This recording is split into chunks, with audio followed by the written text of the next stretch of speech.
So we'll look at a couple apple trees today, and things to keep in mind as we look at the obvious cuts that I'm about to show you.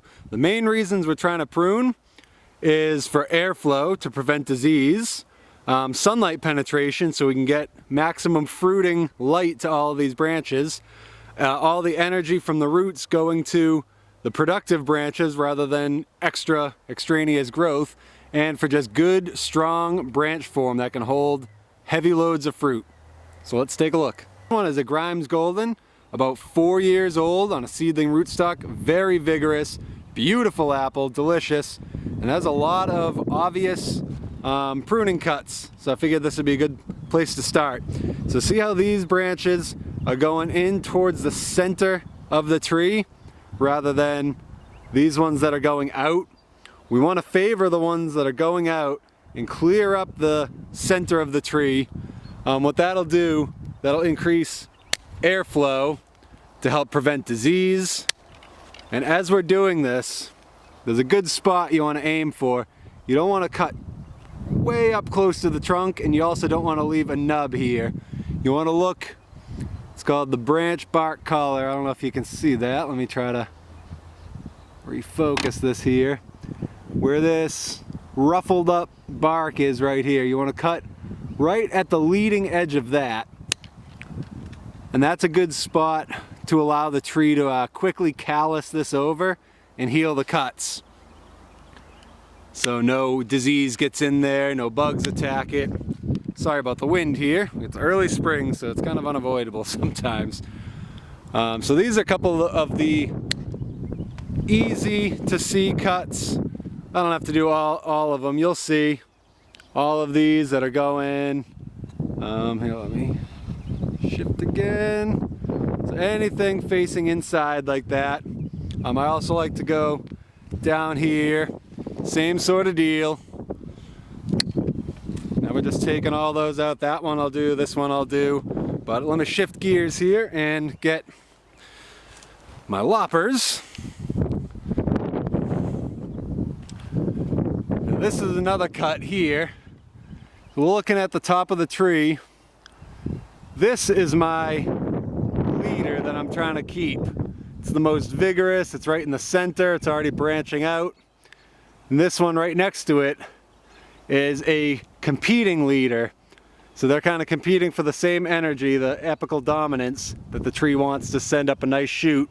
I'm going to take this one out. It's a little less vigorous, and it is already encroaching on some of my other scaffold branches. If this wasn't here, this one, then it would give me the option of bending this one down, maybe tying that to a cinder block to the ground to give it more of that orientation, and that would be a fruiting scaffold branch. But I'm going to remove that one, which is tough to do with one hand holding the camera now, but same basic idea. You go for the branch, the bark collar there, and we'll get rid of that. I'll show you in a second. So there we have it. That's where it was. It leaves that one to continue the vertical growth. As this gets a little out of hand, I could even top that to one of these less vigorous side shoots. And here's a really low branch that's kind of getting shaded out by these bigger ones once these leaf out. This is on the north side. If this were the south side of the tree, that would have plenty of sunlight in the early and late season to do its thing, but it's kind of getting shaded out and it's somewhat thick. So I'm actually going to go pruning saw on this one. I'll first make an undercut just like that, and then do my overcut. If I just did my overcut, you risk sometimes if this fell and it would peel down the branch and leave a nasty wound. So do your undercut first, and it's kind of a narrow area, but there we go.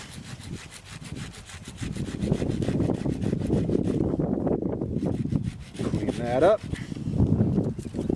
and that gives all that energy is now going to this branch instead of a shaded out unproductive branch.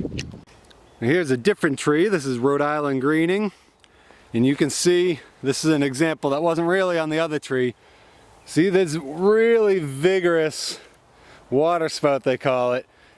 This is sucking up a lot of energy for this branch, and it's kind of just getting in the way in the middle here. And just since it's so vigorous, sometimes that can be susceptible to fire blight concerns. So anytime you see those long, vigorous, I mean that was just 1 year's growth. Last year it was down at the branch, now we're about 3.5 feet up. So that's just same thing. I snip pretty much all of mine right back to the source. They're thinning cuts. You could do what's called a heading cut. I'm not going to do it, but say this right here, if I wanted to stimulate all sorts of branching along this, I could cut it from right in the center of the length of this branch, and that'll spur all sorts of branching out. But I do that limited, only when I need to. This has some branching out down below and above, so I stick to mainly thinning cuts.